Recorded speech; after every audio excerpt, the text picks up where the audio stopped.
താൻ എന്റെ കൂട്ടുകാരനെ കുറെ ഉപദ്രവിക്കുന്നു. അടിച്ചു ഇടിച്ച് ഞാൻ പുറത്തെടുക്കും, മനസ്സിലായോ? എന്റെ കൂട്ടുകാരനെ വിട്ടുപോകാനാ പറഞ്ഞേ. പോ, വേഗം പോവാനാ പറഞ്ഞേ. എന്നെ വിട് ഹണി. എടാ കഴുതേ, എന്നെയല്ല നീ വിട്ടുപോകേണ്ടത്, ഞങ്ങളുടെ സോദാറിനെയാണ്. ഞാൻ സോദാർ തന്നെയാണ്. ആത്മാവിനെ വെറുതെ വിട്ടു.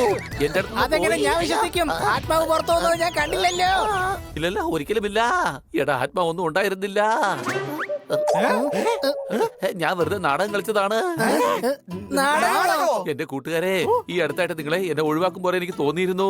എന്നെ സ്നേഹിക്കുന്നില്ലെന്നും തോന്നി. ഞാൻ ഹണിയോട് സമോസ വാങ്ങിച്ചോണ്ട് വരാൻ പറഞ്ഞിരുന്നു, പക്ഷെ അത് കേട്ടില്ല. പോപ്പട്ട് ഞാൻ ഉണ്ടാക്കി കൊടുത്ത പാസ്റ്റ കഴിച്ചില്ല. ബണിയാണെങ്കിൽ ഒരു ദിവസം ഒരു പുതിയ ഡിഷിന്റെ റെസിപ്പി ഇന്റർനെറ്റിൽ നിന്ന് എടുത്തുതരാൻ പറഞ്ഞിട്ട് എനിക്ക് തന്നില്ല. അപ്പൊ നിനക്ക് തോന്നി ഞങ്ങൾ നിന്നെ ഇഗ്നോർ ചെയ്യുവാണെന്ന്? അതിനാണോ നീ ഇങ്ങനെ നാടകം കളിച്ചത്? ആ അതെ, ഞാൻ ചെക്ക് ചെയ്യായിരുന്നു. എനിക്ക് എന്തെങ്കിലും പറ്റിയാൽ നിങ്ങൾ എന്ത് ചെയ്യുന്നു എന്ന് അറിയാൻ വേണ്ടി. നിങ്ങൾ എല്ലാരും വല്ലാതെ പേടിച്ചു. എന്നെ ശരിയാക്കാൻ വേണ്ടി നിങ്ങൾ എന്തൊക്കെയാണ് ചെയ്തത്? നിങ്ങൾ എന്നെ ഉപേക്ഷിച്ചു പോയില്ല. നിങ്ങൾ വളരെ നല്ലവരാണ് കൂട്ടുകാരെ, വളരെ നല്ലവർ. സൗഹൃദത്തിന്റെ ആഴം അളക്കുമായിരുന്നോ അതോ നീ ഞങ്ങളുടെ ജീവൻ എടുക്കുകയായിരുന്നോ? ഇനി ഞങ്ങൾ സൗഹൃദത്തിന്റെ മറ്റൊരു രൂപം കാണിച്ചു തരാടാ. അടിച്ചു പെരട്ടാവിനെ. വേണ്ട,